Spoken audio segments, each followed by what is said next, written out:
Salut les amoureux du ballon rond, ravi de vous retrouver pour cette revue de presse largement consacrée à ce dernier jour du mercato. On commence tout de suite en France avec la une de l'équipe où c'est le Paris Saint-Germain qui fait les gros titres et le quotidien sportif placarde que Paris joue l'attaque-défense. Avant la clôture du mercato ce soir à minuit, le PSG espère toujours l'arrivée de Milan Skriniar, le défenseur slovaque de l'Inter Milan. Mais il pourrait aussi obtenir le renfort d'Hakim Ziyech, l'attaquant de Chelsea. Et cela pourrait ne pas s'arrêter là puisque un troisième renfort est évoqué, cette fois un attaquant au profil plus axial. Ça s'annonce bouillant pour le club de la capitale. Les possibles arrivées de Skriniar et Ziyech sont confirmées par le Parisien dans ses pages intérieures qui indiquent que ça négocie pour ces deux joueurs. À l'OM, le temps presse, le club phocéen est à la recherche d'un numéro 9 et comme le rapporte La Provence dans son édition du jour, plusieurs options sont étudiées dont l'Iranien Sardar Azmoun. Des nouvelles aussi du côté de l'Olympique lyonnais où Amin Sarr s'est engagé hier soir pour 11 millions d'euros alors que dans le même temps Jeffrey Adelaide a été prêté pour le reste de la saison à 3. On file en Angleterre où Chelsea n'en a pas terminé avec son mercato XXL et comme l'annonce The Guardian ce matin, les Blues vont encore casser la banque aujourd'hui. Et oui, le club londonien ne veut rien lâcher pour Enzo Fernandez et devrait faire sauter la clause libératoire du milieu de terrain de Benfica et donc payer 130 millions d'euros pour le champion du monde argentin. Et comme le rapporte le Daily Express, ce transfert record ferait atteindre la somme vertigineuse de 750 millions d'euros depuis que Todd Boehly a repris le club en main. Les Blues sont prêts à battre tous les records, écrit encore le tabloïd. Au Portugal, ce transfert rocambolesque fait la une et on se réjouit de la somme record que va récupérer Benfica dans l'affaire. Le transfert surprise outre-Manche, c'est le prêt de João Cancelo au Bayern Munich. Le Portugais va quitter Manchester City dans les prochaines heures pour rejoindre l'écurie bavaroise et tenter de se relancer. Et ce matin, on en sait un peu plus sur ce départ pour le moins imprévu du défenseur.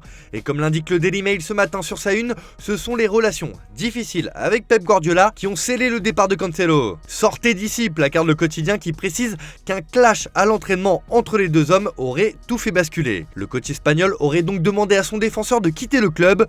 Entre son déclassement dans la hiérarchie, ses colères et son attitude, le divorce semblait inéluctable. Cela fait aussi les gros titres du Daily Telegraph qui rapportent que la fureur de l'arrière latéral en coupe est la goutte d'eau qui a fait déborder le vase pour Guardiola. Le Manchester Evening News fait dans le jeu de mots avec le nom de Cancelo, la cancel culture, pour expliquer le départ précipité du Portugais. Direction l'Espagne les amis où le mercato risque d'être plus calme qu'ailleurs mais le FC Barcelone compte tout de même bien se renforcer. Et comme le placarde Mundo Deportivo ce matin, c'est un dernier jour du mercato à la limite. Le Barça envisage un renforcement hivernal après la blessure de Dembélé, il s'intéresse à des ailiers et au milieu de terrain comme Amrabat. La Liga permet au Barça d'investir 40% de la revente et de l'épargne de Memphis plus le salaire impayé de Piqué, rapporte le quotidien catalan. Et oui, de son côté, Sport explique aussi que le Barça travaille pour conclure une signature in extremis. Et même en défense, un renfort est envisagé et les Catalans pourraient profiter de l'effet domino de l'arrivée de Cancelo au Bayern puisque Benjamin Pavard est espéré chez les Blaugrana. En Italie, ça semble aussi plutôt calme, mais c'est une star qui fait la une de la Gazzetta dello Sport ce matin, Raphaël Leao. Le journal au papier rose parle de stratagème Leao. Le joueur veut réduire de moitié sa clause libératoire, mais le Milan dit non. On n'est pas loin de la rupture car il y a eu des étincelles avec Maldini, indique encore le quotidien transalpin. Mais la bombe de la matinée nous vient de Turquie où Photomatch annonce que Galatasaray va tenter le coup pour Di Maria. Alors que la Juve est empêtrée dans ses affaires judiciaires, l'Argentin pourrait quitter la vieille dame et se laisser tenter par le challenge Stambouliote. Reste à savoir si la Juve laissera partir son joueur à quelques heures de la fermeture de ce mercato hivernal. Allez, on termine ce tour de la presse par les rencontres folles qui nous attendent dans les prochaines semaines en Espagne. Et comme l'indique A sur sa une, nous allons assister à une tempête de classico. La Coupe du Roi oppose Madrid et le Barça en demi-finale. Entre le match aller qui se jouera au Bernabéu et le match retour, ils se rencontreront également en Liga, le tout en un peu plus d'un mois. Pour Marca, cela annonce des jours de vertige pour les merengues.